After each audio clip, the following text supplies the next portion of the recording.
This is the Pest Experience Show.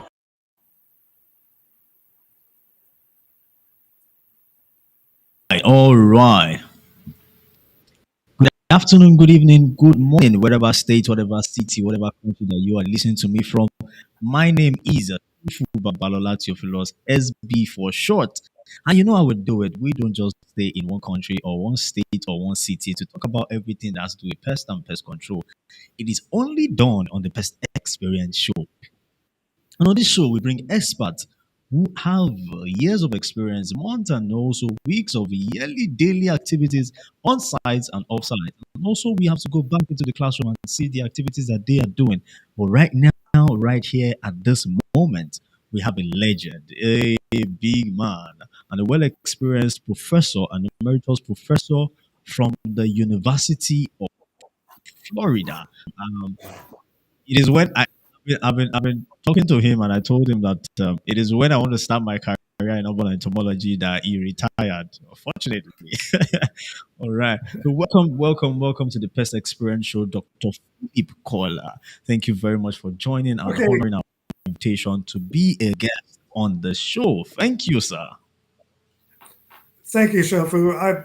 I appreciate the opportunity to speak with you and everyone out there. That it's a great opportunity to learn about vector control and some of the emergencies that we have coming on in vector control. Now, I've been at the University of Florida for 48 years. I'm now an emeritus professor, which means I'm old, and I still go in every day. I'm still Wow. involved with helping teach uh, several classes at the university. Just to give you an Wow. idea, I taught medical and veterinary entomology for more than 20 years. I I probably taught urban entomology for more than 30 years. So it's been quite an Wow. experience to see the field grow. It's a whole lot of Now, experience. Now, It's a whole lot before of I was at experience. the university, before I was at the University of Florida, it was after I got my PhD. I became a medical entomologist in the U.S. Navy, and I did 3 years as a lieutenant medical service corps in the U.S. Navy. And so, what I found was that a lot of people don't understand how important military entomology is, because when you Hmm. have disasters in the world, so those can be wartime, or they can be an aftermath to a natural disaster, or even like hurricanes or other weather phenomena. What happens is that all of the infrastructure is destroyed. So what you have is a buildup of waste that occurs in those areas, and along with that buildup of waste come diseases and pests to transmit those diseases among people. So so it turns out that vector control is extremely important these days because we have many disasters occurring throughout the world all the time, and people are going to have to deal with a lot of vector problems as a result. You may find it interesting that with the war in Ukraine, they had contacted me uh, because the war had interrupted their services. So they had food rotting. They had a buildup of waste because the waste systems weren't working. The garbage wasn't being picked up. They had limited water supplies for people, and they had tremendous fly outbreaks and also mosquito outbreaks because of the war. We also have the same thing that happens in Florida, where after a hurricane, we have floodwater mosquitoes coming off. And a lot of those floodwater mosquitoes are in the genus Aedes. They can lay their eggs on dry soil. And then when they're flooded, those eggs hatch into larvae.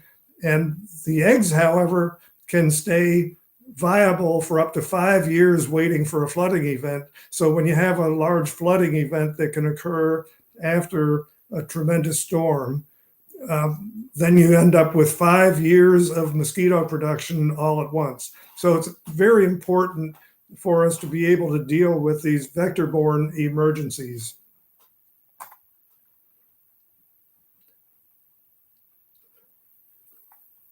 So one thing that you'll find out is that the University of Florida is the number one entomology department in the world. We have probably the Yes. largest. Yeah, serious. It's been rated as the number one entomology department in the world, not only because of the expertise of the faculty, but also uh, how our students have been hired by many different corporations in the world and have gone on to be leaders in entomology. So consequently, there's a tremendous amount of influence that the University of Florida has throughout the world. We have an online master's program for students that have an undergraduate degree in science and biology, that they can go on and get a master's degree in entomology all online. It doesn't matter where you are in the world. We also have a certificate program. In the future, we'll be able to offer an undergraduate entomology degree, but we don't have that available right now. But we can offer certificates either in medical entomology or a certificate in urban pest management or a certificate in pest control technology. So all of that is available to students. And I've had students that have taken classes with me who have been located in many different parts of the world. I've had them in England, I've had them in Hong Kong, I've had them in New Zealand and Australia, and even in Africa. So basically, it doesn't matter where you are, you can get a top-notch education from the University of Florida with our programs.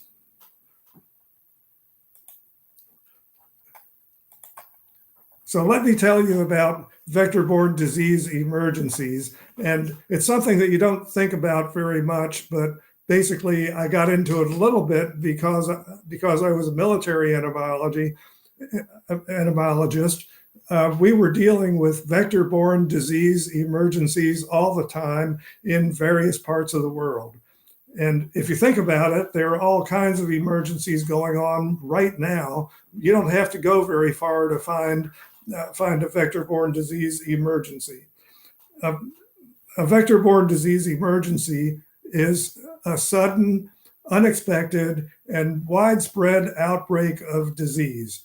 And those diseases are usually transmitted to humans by vectors, and those vectors can be things like mosquitoes or ticks, flies, or even fleas from the standpoint of plague and some other diseases as well.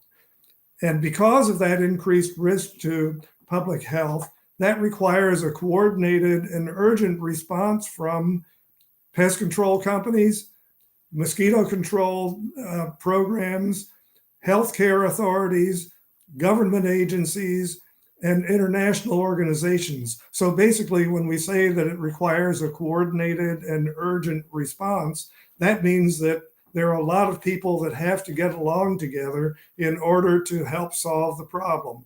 And one of the first areas they go to are pest control companies in order to take care of the vectors, because it's going to take a while to be able to handle the diseases from the standpoint of hospitals responding, doctors responding, government agencies needing to arrange for the transport of people, and even international organizations that have to send in supplies and equipment and people from other parts of the world.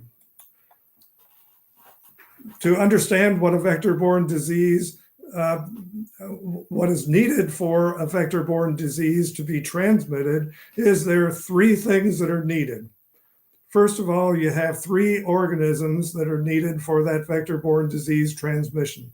First of all, just because of the name, you say, well, you need a vector in order to transmit the disease, but you also need a pathogen that can be picked up by that vector and then transferred somewhere.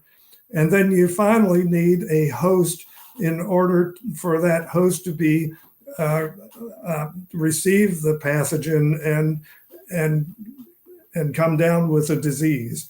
So basically, that vector is an organism. And for instance, the one that most people think of is it's an organism like a mosquito that transmits a pathogen, and that pathogen then is taken from is transmitted from person to person by that vector. And so you have those three things that are needed: the vector, the pathogen, and the host. Now that kind of gets me to something that was just funded by CDC, which is the Center for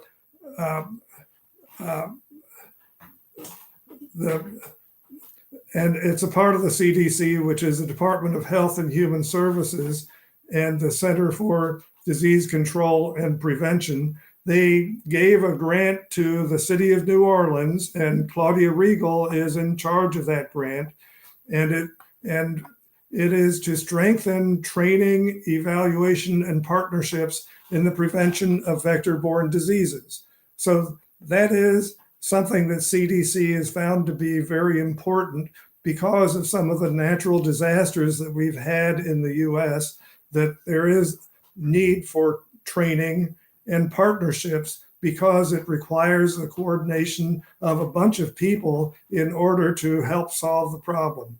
And the purpose is to create a strong, comprehensive network in the southern region of the United States. But actually, we want to extend that to all parts of the world in order to leverage existing infrastructure to train professionals and students in vector-borne disease control.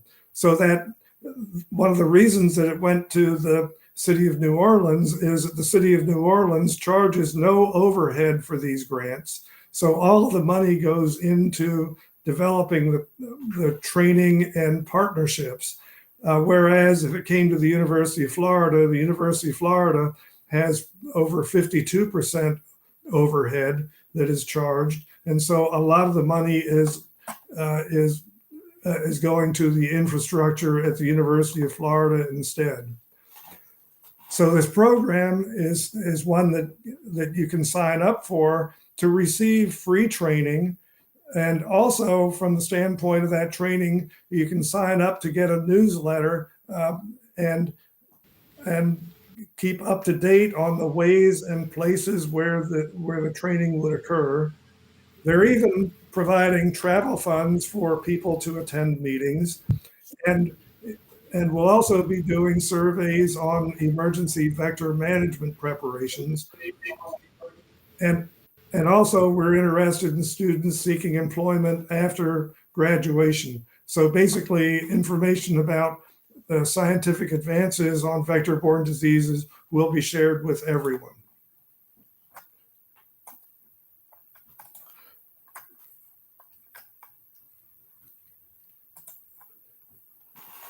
So right off the bat, most of the work is going to be done in the southeastern United States, all the way from Florida to Texas. And we have many universities and governmental organizations that are cooperating with us. And we even have the pest control industry cooperating with us as well. So if you're wanting to sign up for this, all you have to do is email us, and it would be cdcvector@nola.gov. That's NOLA.gov. So it's CDC vector, all one word, at NOLA.gov. So it's a very easy thing to be able to sign up. So all of that is available to you.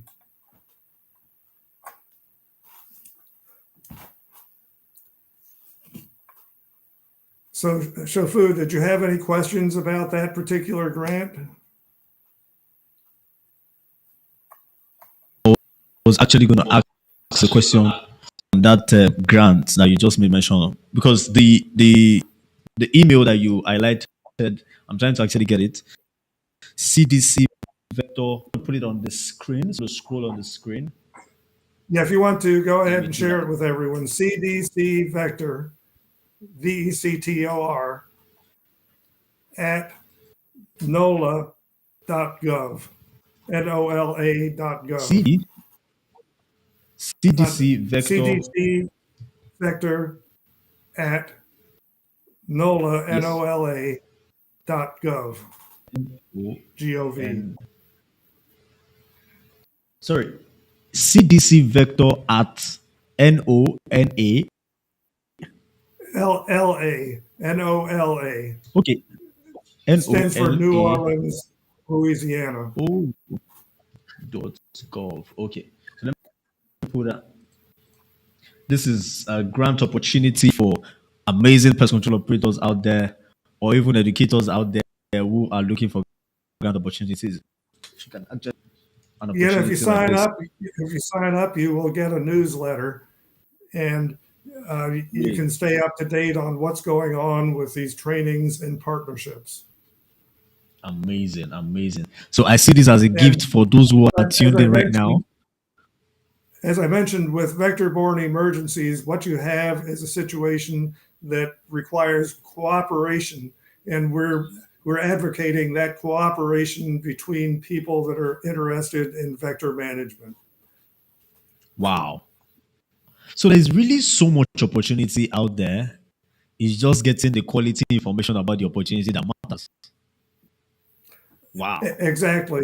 It's just a matter of participating. And the thing that I've found is that, and most of my experience is inside the United States most recently, that we have some small Exactly. vector management districts that are located in rural counties, that the Wow. person that is responsible for vector control maybe works at a sanitary landfill, and maybe 1 week a year he does something on mosquito control, has very limited equipment, very limited knowledge, and doesn't really know what to do when there's a disaster.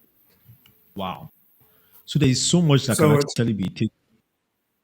But now, is that most of all these opportunities are actually in the state. Whereas, if you look at the country that has the highest level of malaria cases or diseases caused by most of these vectors, are actually in the Africa. Like they happens in Africa, mostly in Nigeria. According to Statista, it states that Nigeria has about 26.8% malaria cases at the moment, compared to other countries like Republic of Congo, Uganda, and the rest.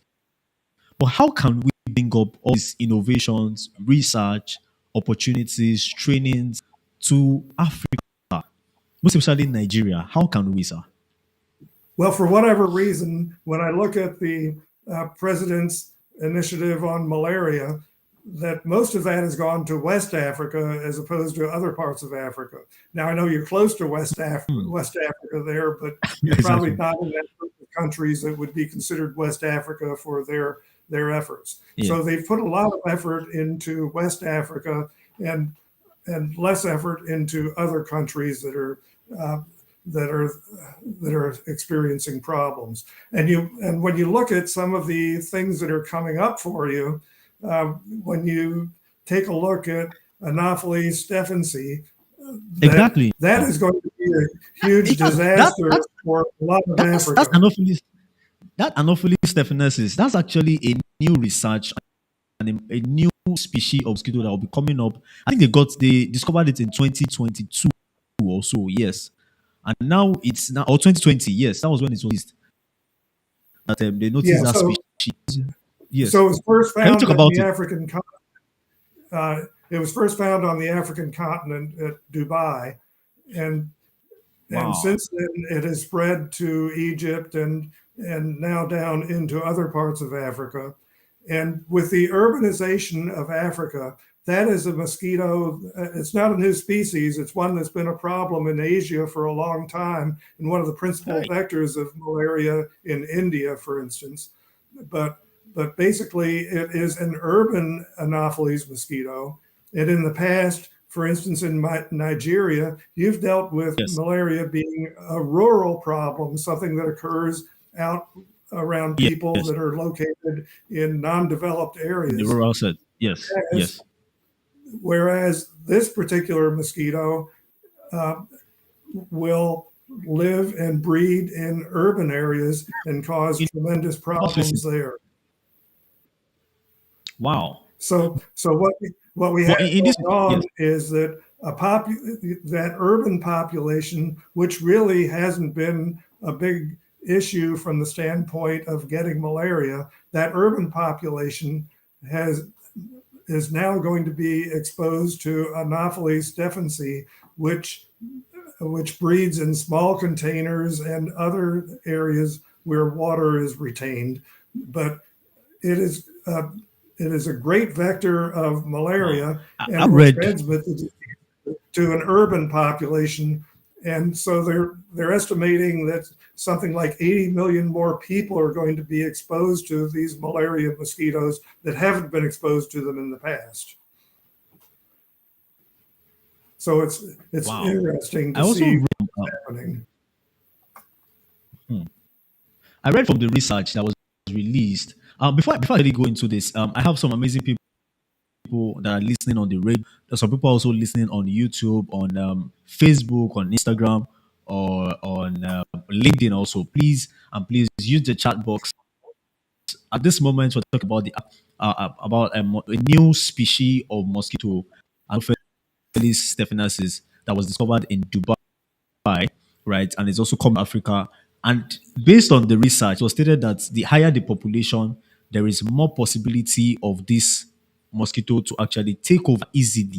Initially, mosquito problem we're always thinking is like the rural part, but this species is coming to the urban aspect of Africa. So we need to actually stand out and talk about this. What are the things that we need to put in place? We have Dr. Phil Collar, who has a 48 years experience in urban entomology. And I'm using this opportunity to gain as much knowledge of what we need to do as Africans, as Nigerians. If you're Nigeria there, what we need to do. So you can call in on the program, you can call in on the show. We have 091 So if you're calling from other country, it is plus 234 091 That's the phone lines to call in. And if you are on the YouTube or on Facebook, please use the chat box, drop in your questions. I also have some mags questions, like some really, really questions based on some of the publications that Dr. Phil has actually done over the years. Right. So I'm just to give everybody an opportunity to ask questions. Thank you very much. So we talked about the grant opportunity. We've talked about the latest species. Now we are looking at the solution. Talked about three things that causes this vector transmission. You talked about the pathogen, you talked about the vector itself, and the host. Now, breaking this down help us to solve the problem from the source, right? So how can we effectively deal with vector management or vector control from the source exactly? Yeah, so it it becomes rather interesting trying to deal uh, with the mosquito itself because mosquitoes are associated with water.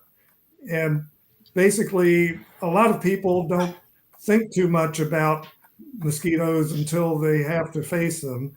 And Hmm. basically, if you ask the question, what is a mosquito? Let me Hmm.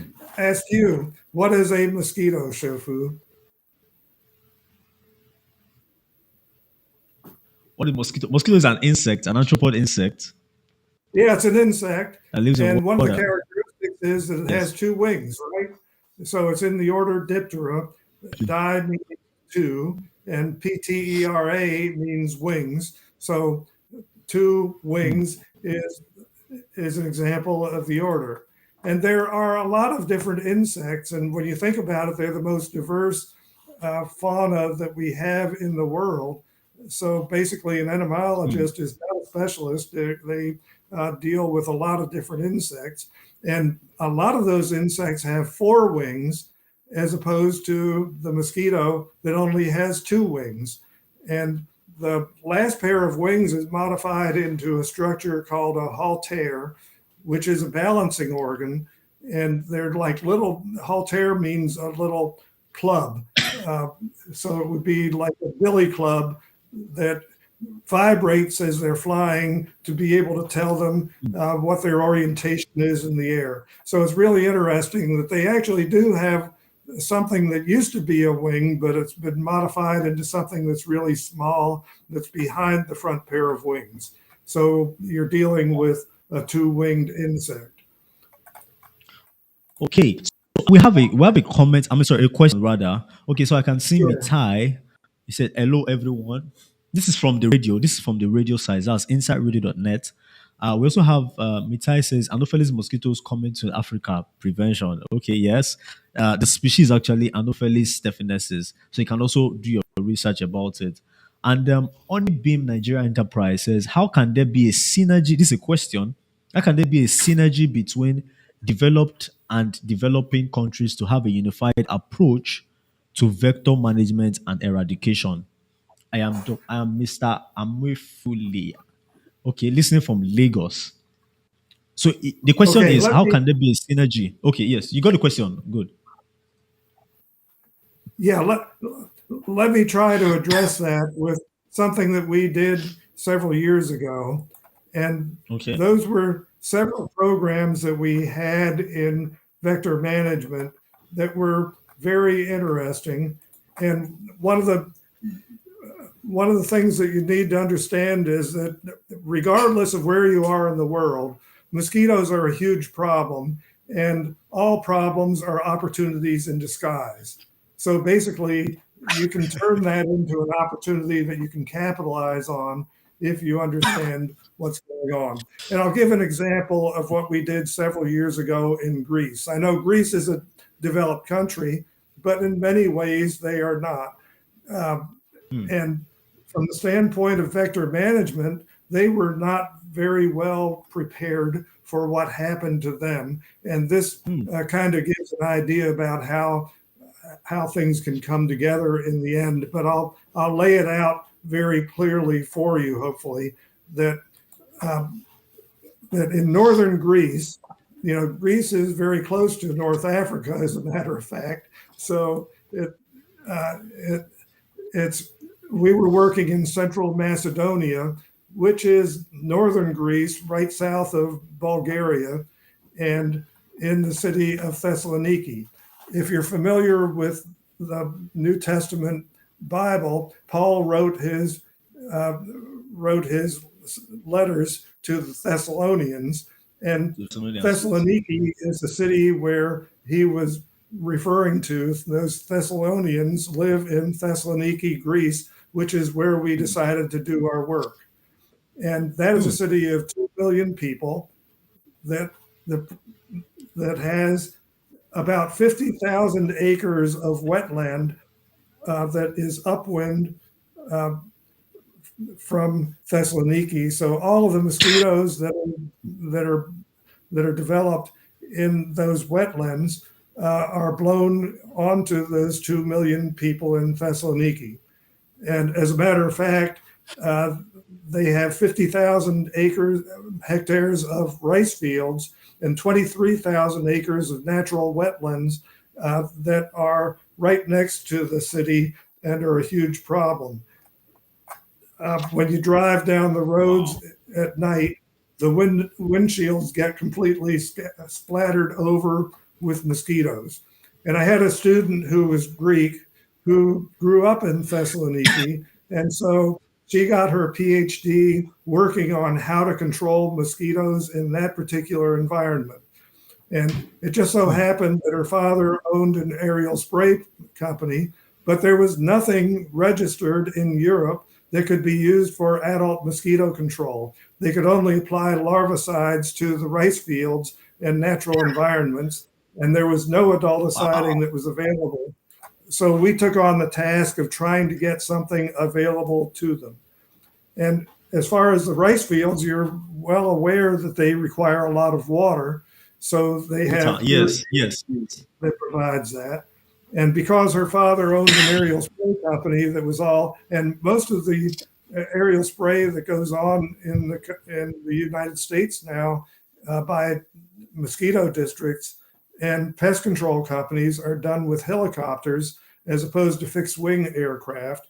We we got her a helicopter and sent it uh, from California to Thessaloniki, Greece, had that shipped in.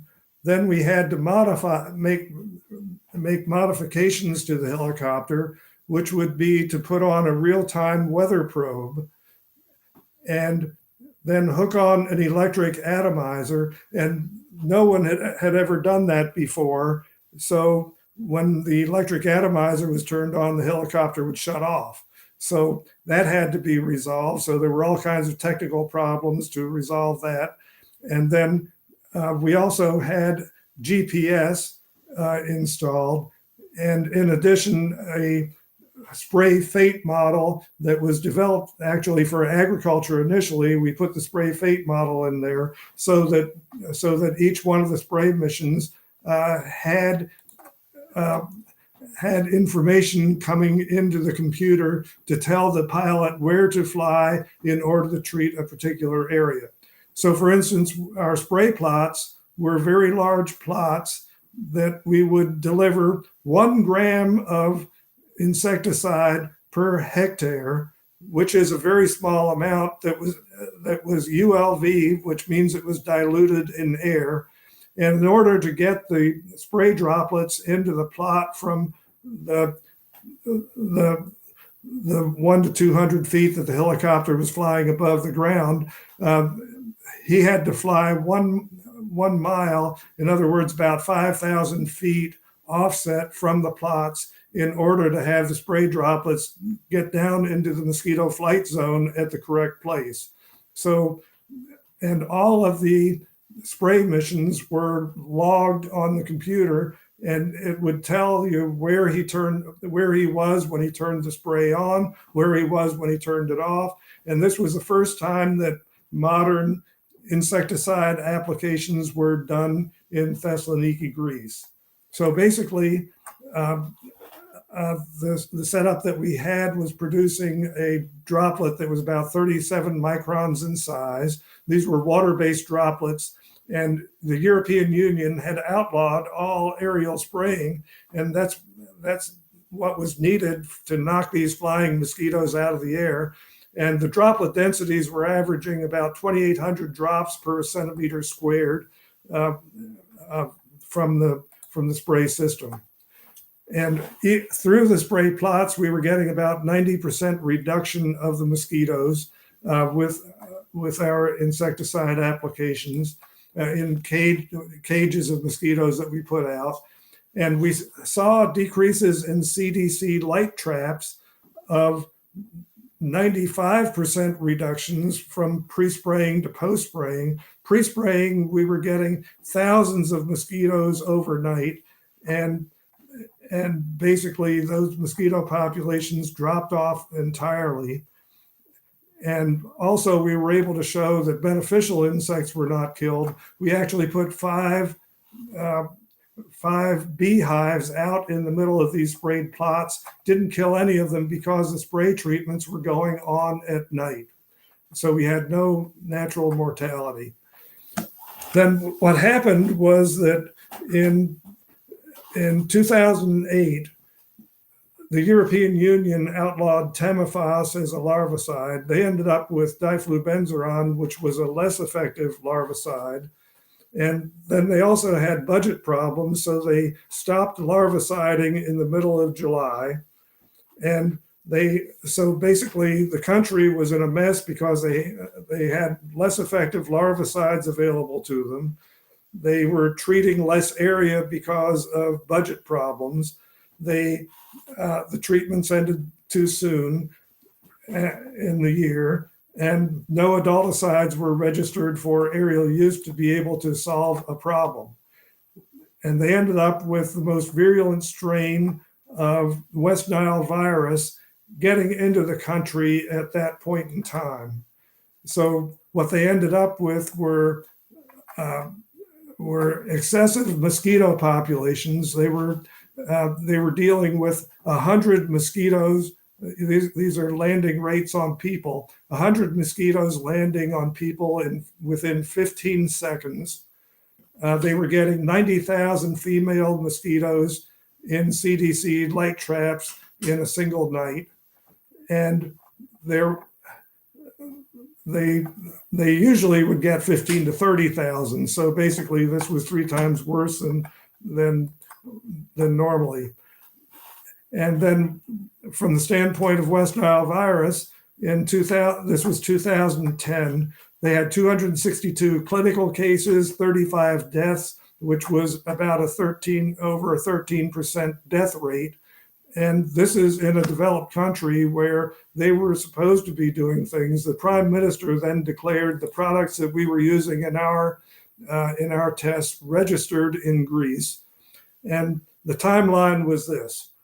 On July 6th, the first case of West Nile virus occurred in Greece. July 15th, they discontinued larviciding because of budget problems. All through August, the numbers of cases went up. Towards the end of August, we got the products registered for aerial application. We knocked down the mosquito population, and the disease was taken care of. It was an amazing situation where what we were doing as far as research ended up solving a problem that they had. So based on the research that Alex Hascapullo did in her research, emergency registrations were declared and 2 ULV adulticides became registered in Greece. They conducted aerial and ground adulticiding treatments based on her research, and the disease epidemic was ended for that year. So basically, it was a very significant program. And actually, we were asked by Gates to participate in a program to discuss the way to get some of these technologies available in other parts of the world. And I asked Alex as a graduate student to go there, and she was there next to the director of the World Bank and next to the guy that was in charge of agriculture for Spain.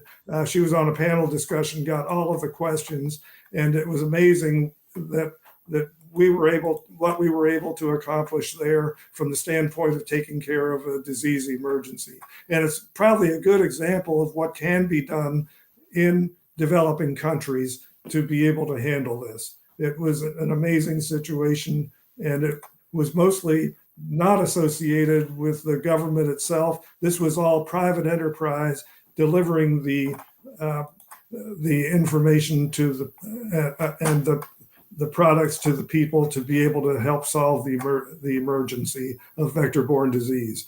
So rather interesting, that whole situation. I was asked to go there and receive some awards in Greece. I went over for a week, and I was wined and dined by all of the different villages there because they were so happy that we were able to take care of a huge problem that they had that was killing their people. I was sitting across from the mayor at one of the villages, and I said, well, this is probably one of the best things that's happened since World War II and DDT. He said, no, this is more important than DDT and penicillin together. So he was very happy with what we were able to accomplish there.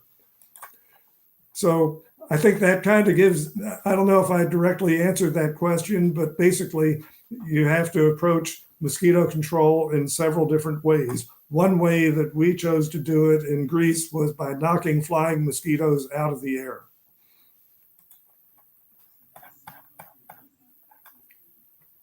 That's a significant project and a very, very strategic move to solving the mosquito problem in Greece. That's fantastic. Congratulations, sir. Congratulations. Yeah, that's a very, very what was interesting was they wanted to give me all of these awards over there. So I told Alex I wanted her to receive them, and she said, no, you have to come. So I went over there, and and unfortunately, I say unfortunately, the U.S. Embassy decided that they needed to introduce me personally to all of the political entities there in Greece.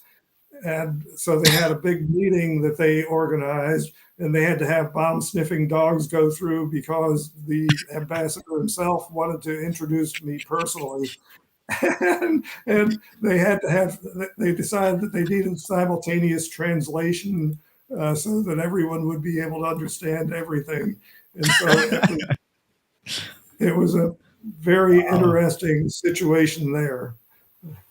So who would have Wow. thought that that would be something that would happen?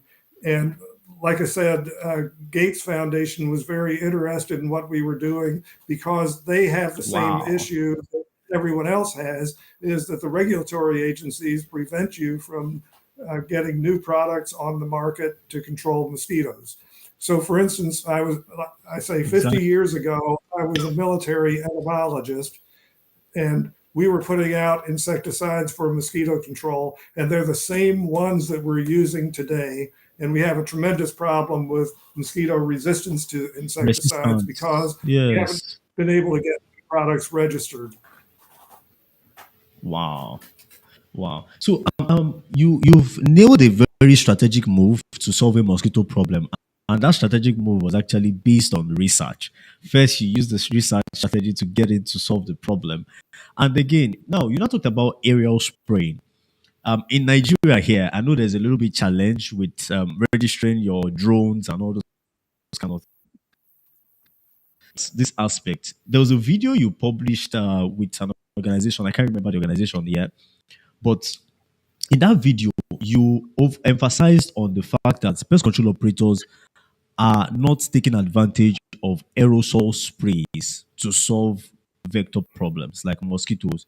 So, can you like emphasize more on that? Yeah, And do you think aerosol spray is a very good solution? let me talk a little bit about about that.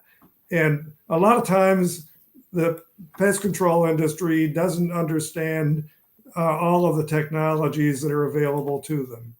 So, for instance, um, we have several different ways that mosquitoes are usually controlled in the United States. You have space sprays, you have larvicides, and you have oviposition traps for killing mosquito larvae. And so basically, a lot of the industry uh, back in 2016, we didn't have much of the pest control industry here in Florida anyway, doing anything for mosquito control because governments were running ULV misters around and doing the spraying instead of the pest control industry. Since then, the pest control industry has gotten involved uh, with several different types of applications.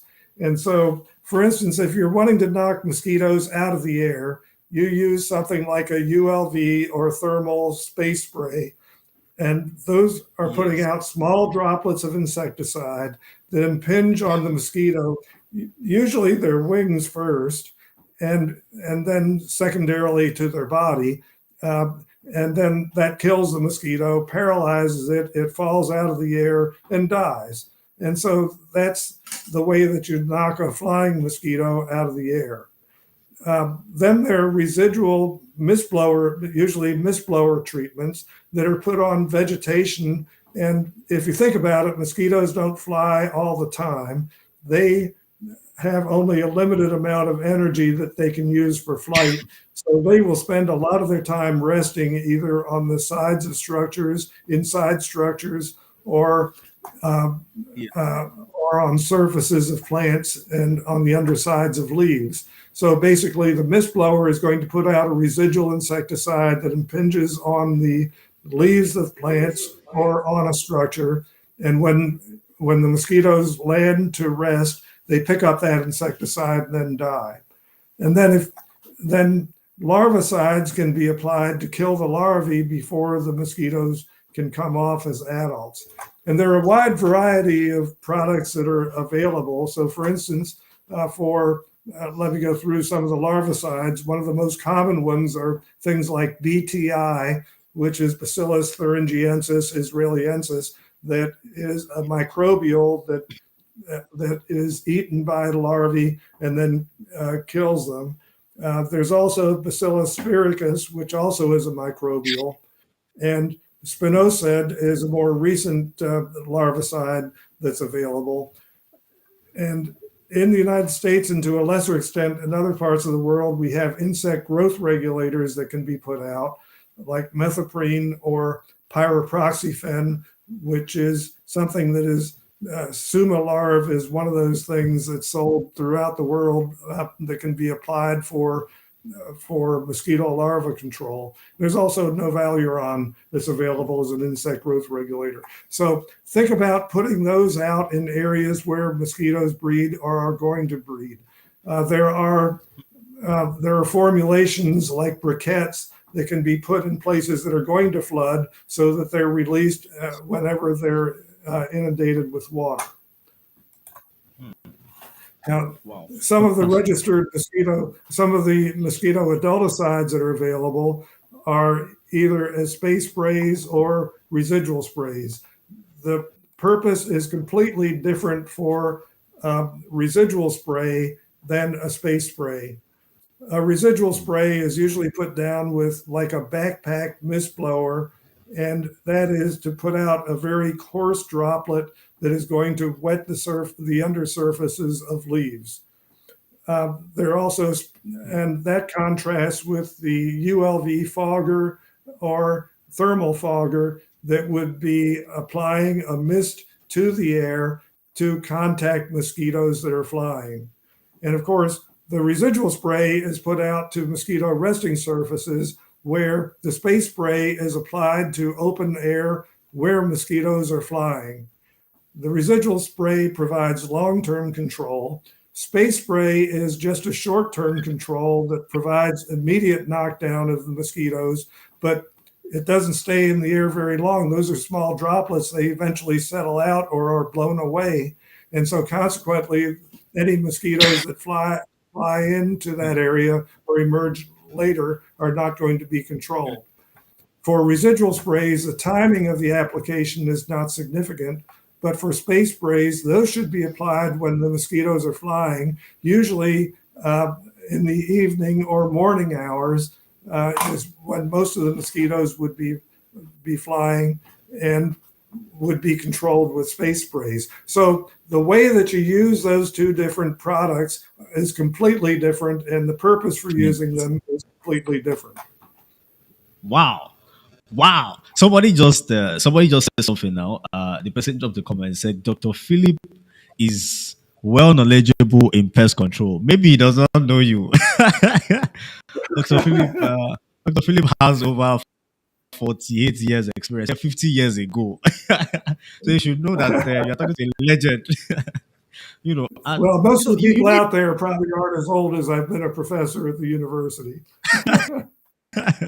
they don't know. So now you talked about different type of spraying, the space spraying and residual spraying, and I think I'm going to summarize this in a very simple term. This is to pest control operators. Well, on this platform now, we have pest control operators, we have homeowners, we have facility managers that are listening to this program or that will listen. Okay, Mr. Alufemi said, "Wow, is indeed a legend." You don't know. So now this is very very important. I just want to put a summary into that, and that is the fact that the timing that you apply this pesticide also has an effect to the results that you get. That's the summary of what he has said. And the type of technology that you implement to solving this problem determines the results that you get. Space spraying is best in the morning or in the evening. That is the time that this mosquito are flying. So if your client is calling you by afternoon to come and deal with mosquito problem, my brother, do not answer or you change the time, right? And residual spraying, you can do that. The time, like you said, is this you can do that at any time. So also someone also dropped a comment. Mitai, Mrs. Mitai, she said this is an eye opener. Thank you very much. Thank you very much, and thank you very much, Dr. Phil. Lastly, before we go, we just have those about 10 minutes before we end the program tonight. This is an opportunity. So if you are listening on the radio or you're listening on YouTube, this is the time for you to ask in your questions. Also, we have the phone lines to call in on the show tonight. Drop the number. The phone lines to call in 09169671279. So that's the phone line to call in live. So you can ask questions like I'm asking Dr. Phil. So it's an opportunity for you to ask questions.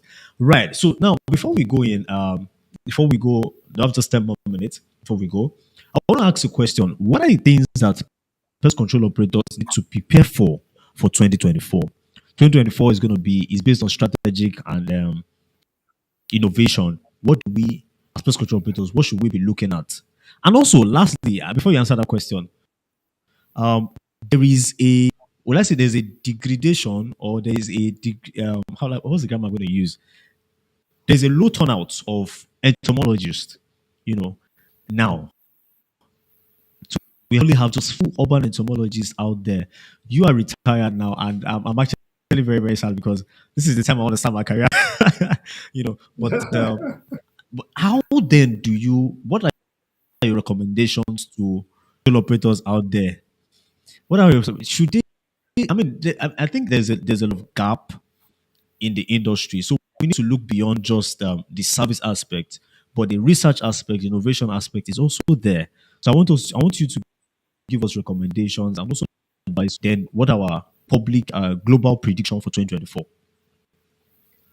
Okay, so basically, times are changing, and you can see that in many parts, all the way from politics to insecticides to the people that have a knowledge about how to control urban pests. That times are changing, and I know that in our department we have a large part of our department is working on things like microbiology uh, and genetics. Well, a lot of the urban problems are not going to be solved with genetics, but guess what? We have new things coming along, like for mosquito control, that are involved with sterilization of males, uh, mass producing the insects for release to be able to control populations with large numbers of sterile males. Uh, However, that's not going to be something that translates into the pest control industry very easily because most of the pest control industry is involved with solving problems immediately, not 5 years down the road uh, for people. So basically, the kinds of tools that I've been talking to you about, like space sprays and residual sprays and larvicides and aerial applications and ground applications and that sort of thing. Now, there are fewer people in academia that know much about this. There are a large variety of people that are out there in the industry themselves that know a lot about this, that um, that are involved with actually doing treatments. So it's very important for us to try to uh, emphasize how important the pest control industry is so that there are educational programs for the next generation of pest control operators. So that's something that I've been very interested in accomplishing is where are the people going to come from that are going to replace us that have been there in the past. And I think that's something that is really needed is a continuation. And actually, the University of Florida set up an innovation hub in urban pest management that was funded by the university. So they gave $1 million for us to be able to bring in new people and continue training the industry and training the new leaders in the industry to be able to keep urban entomology in the forefront and be able to help solve people's problems on the ground.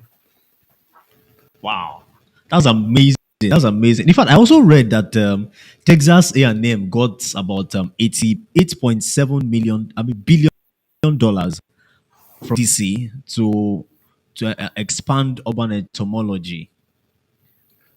Yeah, and the University of Florida is putting $1 million into urban pest management. That is Oh my beside god! not the CDC one, but in addition, the University of Florida is doing $1 million uh, infusion of Wow! funds into an innovation hub in urban pest management to try to make sure that we are doing what we need to. They're recognizing that the urban pest management industry in Florida is responsible for about $3 billion in annually in economic benefit to the state. So that's all in recognition to how Wow. big the industry is. And, you know, usually a lot of the money that goes into pest control is usually for agricultural pests because people want to guarantee their food supply. They don't take into account that Yes. 25 to 50% of the food that's produced is lost to pests like rodents and insects that eat the product Exactly. after it's been produced. Wow. Wow. That's a whole lot. I think the African leaders need to also tap into opportunities like this and see how we can fund projects, fund research. And one thing that is also very important is awareness, getting people to know about effective solutions, opportunities out there to learn. So, speaking about opportunities to learn, somebody asked you on that, how can participants receive certificate of participation to your seminars? I mean, maybe this my show or something like that. So apparently, the Pest Experience Show is a free program to global audience, and it's been led by myself and my organization to create effective and adequate information across different states, across different cities, across different country to pest control operators, homeowners, and facility managers out there in solving these problems. And I believe that quality information like this can help future problems, can help reduce problems or infestation level of different pests. And I feel this is our own quota to solving problems like this. And that starts from awareness, quality information. And speaking about quality informations, we don't just bring anybody, we bring experienced leaders, people who are experienced, delve into this topic and delve into solving this problem, just like Dr. Phil Kohler has done for us tonight. Thank you very, very much. So we just have 3 more minutes before we end the program. So what are your last parting words before we, go off air tonight? Okay, one of the things that I would recommend is I gave you uh, the email address to be able to sign up for information from the consortium that we're Yeah. putting together uh, in the southeastern United States. So if you remember, I think you put that in a blog Put here, him back now. Yes, yes, now. It's yeah, in CDC the chat, Vector at so the people will be able to see it. And I Yes. would strongly encourage you because there will be online educational meetings associated with that to be able to deal with vector-borne diseases and vector-borne disease emergencies. Wow. So Wow. it would Thank be you very good much. good for Thank everyone to be able you. to stay in touch. And remember that even though we're mainly targeting the southeastern United States, anybody anywhere in the world can benefit from getting the information from that particular site. Fantastic, fantastic. Thank you much. And one amazing thing about the Pest Experience Show for 2024 is that you are the first guest of the year on the show, and you, in fact, you expanded your horizon. Thank you very much for honoring our invitation. No, I I'm really super excited. appreciate the opportunity to be here with you, Shofu. This is a great opportunity for us. Okay, somebody's Yes, and asking, can we apply for University of Florida? So apparently, I okay, think you've talked the about it. go to in order to apply for University of Florida certificate programs, go to the University of Florida etymology website, uh, which is on the web. Go under academics, and then under the different programs, you can find which program would be most suitable for you. Fantastic, fantastic. So thank you very much, everybody. Thank you very much. Somebody saying Dr. Phil is a wonderful educator. If you know him, yeah, you know that he's a wonderful. It's more than wonderful. If there's another English than wonderful, there you go. Thank you very much, everyone. Is this your first time? Please subscribe to our YouTube channel, like and follow. us on all our social media platforms. My name is Shofu Babaola Theophilus, and have a wonderful night rest. Peace.